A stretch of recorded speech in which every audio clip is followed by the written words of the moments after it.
आज तो बहुत लेट हो गई हूँ मैं।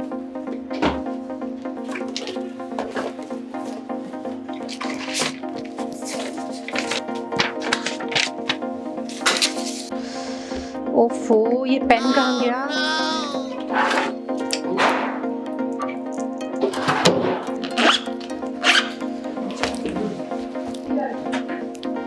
ओह,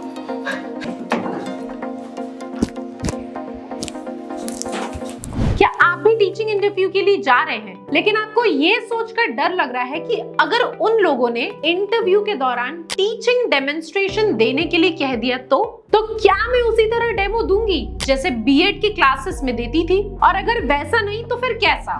मैं जानती हूँ ऐसे ही बहुत सारे क्वेश्चंस आपके दिमाग में आ रहे होंगे, तो परेशान मत होइए, घबराइए मत, क्योंकि आज मैं आपको कुछ ऐसे इंपॉर्टेंट पॉइंट्स बताऊंगी जिसे आपने एक बार देखकर समझ लिया तो आप आसानी से किसी भी इंटरव्यू के दौरान टीचिंग डेमो आसानी से दे पाएंगे, बहुत ही इजीली। इसके लिए आपको 7 पॉइंट्स को ध्यान में रखना होगा। Number 1, confidence. सबसे पहले आपको ये बात समझनी बहुत जरूरी है कि डेमो टीचिंग जो है वो एक तरह से क्लास में की जाने वाली ही टीचिंग है। बस अंतर इतना है कि क्लास में हम स्टूडेंट्स के साथ टीचिंग लर्निंग प्रोसेस करते हैं और टीचिंग डेमोन्स्ट्रेशन में इन्विजिलेटर के साथ। आपको जब भी टीचिंग का डेमो देने के लिए बोला जाए तो आप एकदम से डरिए मत, खुद पर विश्वास रखते हुए आराम से बोर्ड के पास जाइए और उसके आगे का प्रोसेस स्टार्ट कीजिए। याद रखिएगा, अगर आप पहले ही स्टेप में डर जाएंगे तो आपका कंटेंट नॉलेज कितना भी स्ट्रॉन्ग क्यों ना हो,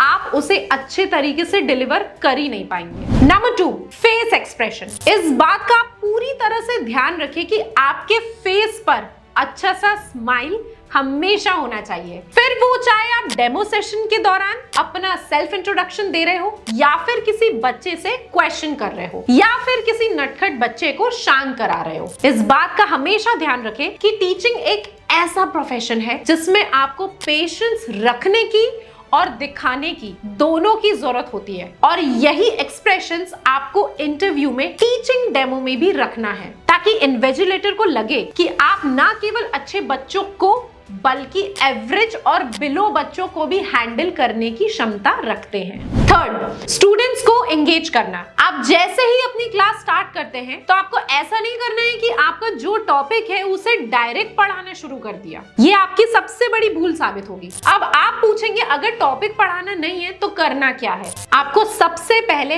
ब्लैक या व्हाइट बोर्ड के पास जाकर अपना एक छोटा सा सेल्फ इंट्रोडक्शन देते हुए इन्विजिलेटर को ही अपना स्टूडेंट मानते हुए कुछ इंट्रोडक्टरी क्वेश्चंस करने हैं, और साथ ही साथ उनका रिस्पॉन्स भी लेना है। जैसे कि मान लीजिए आप कोई हिंदी की क्लास ले रहे हैं और आपको पढ़ाने के लिए सुभद्रा कुमारी चौहान की कविता लक्ष्मीबाई बोल दिया गया, तो आप क्लास में एंटर होने के साथ बच्चों को गुड मॉर्निंग विश करने के बाद इंट्रोडक्टरी क्वेश्चंस पूछेंगे, जैसे कि बच्चों, क्या आपने कभी लक्ष्मीबाई का नाम सुना है? तो कोई बोलेगा हाँ, कोई बोलेगा ना, और कुछ बच्चे बोलेंगे ये कौन है। तो आगे आप लक्ष्मीबाई कौन है इसका छोटा सा परिचय देकर क्लास स्टार्ट करेंगे। ऐसा करने से ये होगा कि कौन है ये वाली जो क्यूरियोसिटी है उसका आंसर बच्चों को मिल जाएगा। साथ ही साथ बच्चों के साथ ऐसा करने से स्टूडेंट्स मेंटली अवेयर रहता है, कॉन्शियस रहता है कि सर मुझसे भी पूछ सकते हैं या फिर मैं क्वेश्चंस का आंसर दूं।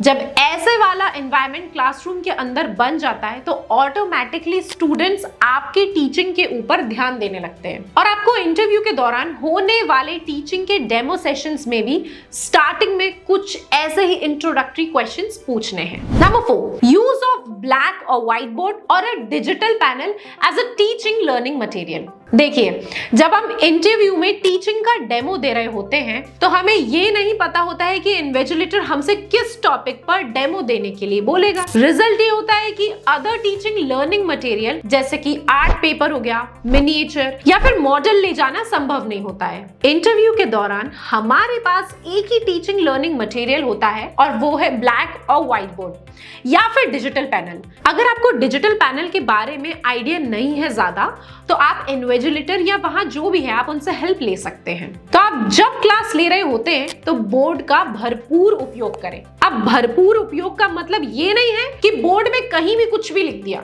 भरपूर उपयोग का मतलब है अच्छे से सिस्टमेटिक वे में बिल्कुल क्लीन एंड पॉइंट वाइज लिखना है। जब आप बोर्ड के थ्रू पढ़ाना स्टार्ट करते हैं तो कभी भी पूरे बोर्ड को ढककर ना लिखिए। साथ ही साथ बोर्ड के टॉप पर डेट, सब्जेक्ट, नेम और टॉपिक जरूर लिखिए।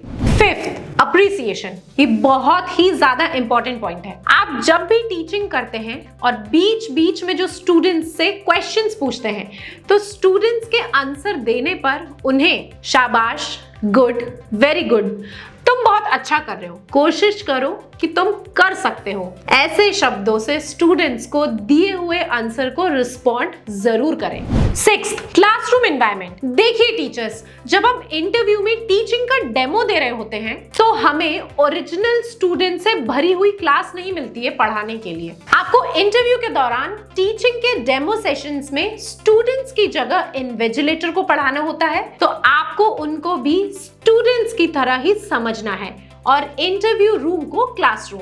आपको अपनी टीचिंग मेथड को यूज करके कंटेंट के साथ साथ एक जोवियल एनवायरनमेंट भी क्रिएट करना है। ऐसा करने से इन्विजिलेटर अच्छी तरह से देख पाता है और समझ पाता है कि आप किस तरह क्लासरूम टीचिंग लर्निंग प्रोसेस को स्मूथ और इफेक्टिव बनाते हैं। Seventh, speed. आप जब भी टीचिंग डेमो दे रहे हो तो आपकी जो बोलने की स्पीड है वो ना ही बहुत फास्ट होनी चाहिए और ना ही बहुत स्लो। आप जब भी पढ़ा रहे हो तो अपनी वॉइस की पिच का पूरा ख्याल रखें, क्योंकि अगर आप तेज जोर से चिल्लाकर पढ़ाते हैं तो सामने वाले बेंच पर बैठे बच्चों के लिए नुकसानदायक है, और अगर आप धीरे बोलते हैं तो क्लासरूम में पीछे बैठे हुए बच्चे नहीं सुन पाएंगे। इसलिए टीचिंग डेमो में वॉइस की पिच का पूरा ध्यान रखें। तो टीचर्स, अब आपको समझ आ गए होंगे ये 7 पॉइंट्स जो आपको ध्यान में रखना है। तो इस वीडियो को उन टीचर्स को भी ज्यादा से ज्यादा शेयर करें जिन्हें इसकी जरूरत है। Thank you so much for watching.